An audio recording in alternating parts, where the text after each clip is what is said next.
Ano naman sa iyo, bossing? Ikaw ba'y sa airport? Ako. Representante ka ng Nissan Car Leasing. Yes po. Ano nangyari sa iyo sa airport? Basta na lang po akong hinuli po ng APD po doon, sir. Alright.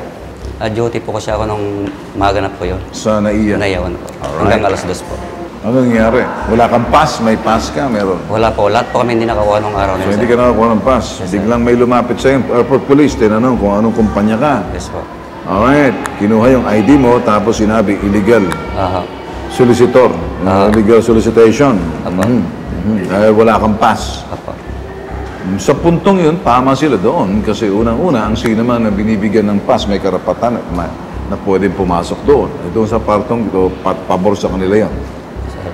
Okay, kung sinita ka at anumang ginawa sa'yo, pinaalis ka or pinalarga ka na hindi ka dapat doon, may karapatan nila yon. Ang sino mang walang pass, hindi papapasukin sa loob. Malinaw tayo roon, ha? Kasi hindi kita kayang pagtatanggol kung sakaling papatanggol ko sa akin, hingi ka ng saklolo, pero kung ikaw wala sa tama, ay wala akong magagawa. Ang pass ay siyang magpapahintulot sa iyo at karapatan mong manatili roon kasi may pass ka. Permiso, pahintulot yon. Pinasama sa investigation department ng airport ng 3 nahuli rin. Ang lihin sabihin, 3 kayo nahuli. Bali, 4 po. 4 kayo, sige. Pagpunta sa office, ginawa ng statement, kinausap kayo ni Colonel Alcantara. Bakit sinabi ni Alcantara itong salita niya? Bakit gano'n? Nag-boyset ba siya dahil panay ang punta niyo roon na wala talagang ano? Nung araw naman po na yun, wala akong paskar. Lahat naman po kami kasi wala pa daw po pirma si Colonel Huenyo.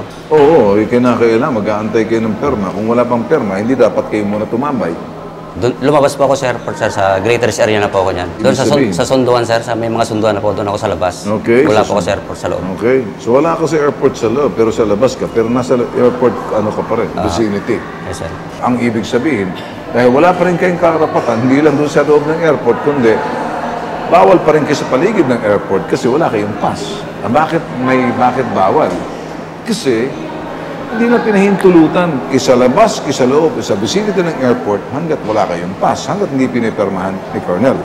So ngayon, kinuha yung phone sila tapos tinanong sino mga pulis na binibigyan nila ng lagay at nag-illegal sila. Ibig sabihin, tinanong niya, nagalit siya na posible kaya ka nakakapasok kasi posibleng naglagay kayo sa mga pulis, hindi sila pabor doon dahil may utos na sila sinusunod din.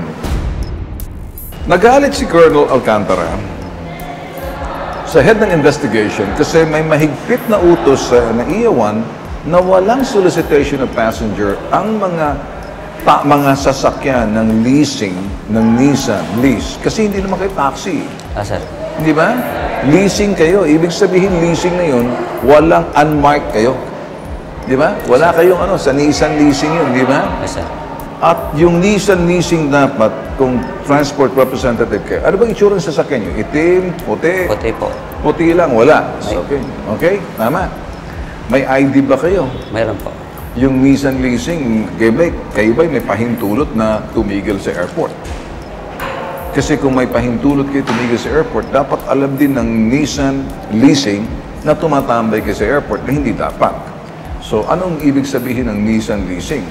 Yung Nissan leasing, normally, tumatambay yan sa mga hotel. Kinakailangan, may pahintulot kayo sa mga hotel. Kasi tatawagin kayo ng hotel, leasing yun, nakarehistro kayo sa kanila.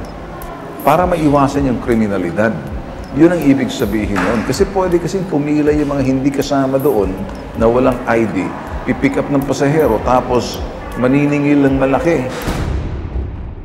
Ako naawa ko sa iyo, kaya lang wala akong magagawa kasi tama yung nasa airport. Marami kasing mga kuloro, maraming mga hindi lihitimo dyan tumatambay at maraming mga pasaherong nagre-reklamo na tinataga sila at yung iba matatapang at mananakit pa kung hindi mo babayaran ng tama. So natatakot yung ibang mga bisita. Ngayon, yung doon naman sa kanyang ginawang pagmumura sa iyo, hindi ako sang-ayon doon, hindi makatao. Pero hindi ka naman siguro mamumura, hindi ka sisitahin kung wala ka roon. Kasi bawal talaga roon. So, nire-reklamo mo siya sa kanyang pagmumura. Kititingnan mo, Epekto lang siya ng problema. Ang dahilan ng problema ay ikaw. May malinaw si boss.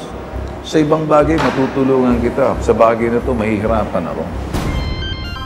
Tanging aking magagawa sa iyo, subukan mo magreklamo sa Nissan Leasing bilang representante. Titingnan natin kung pagtatanggol ka ng kumpanyang pinagtatrabahuan mo. Unang magtatanggol ay kumpanyang pinagtatrabaho. Pag pinagtanggol ka, dapat sabihin man lang, bayaran mo ang cellphone na nilublob mo sa tubig. Kaya lang, alam nga gawin? Hindi kayo pagtatanggol ng Nissan. Ang kinakatakot ko nga, sir, baka cancelan yung Pasko. Yun na nga, magiging epekto ngayon. Pasko kasi pagka-huli doon, nakakancel yung ano doon eh. Yun na nga eh. Mapapasama ka pa sa Nissan, matatanggal ka. So, anong magagawa ko sa iyo, boss? Hindi naman kita pwedeng isalba rito sa nangyari dahil wala ka sa lugar. Nasa maling oras ka, nasa maling lugar, nasa maling mga taong kasama mo ng mga panahong yun. Kaya nga, sir. Boss, iba na lang. Tutulungan kita. Huwag to ha, pasensya ka na lang. Okay? Sa ibang bagay. Yes, sir. Okay?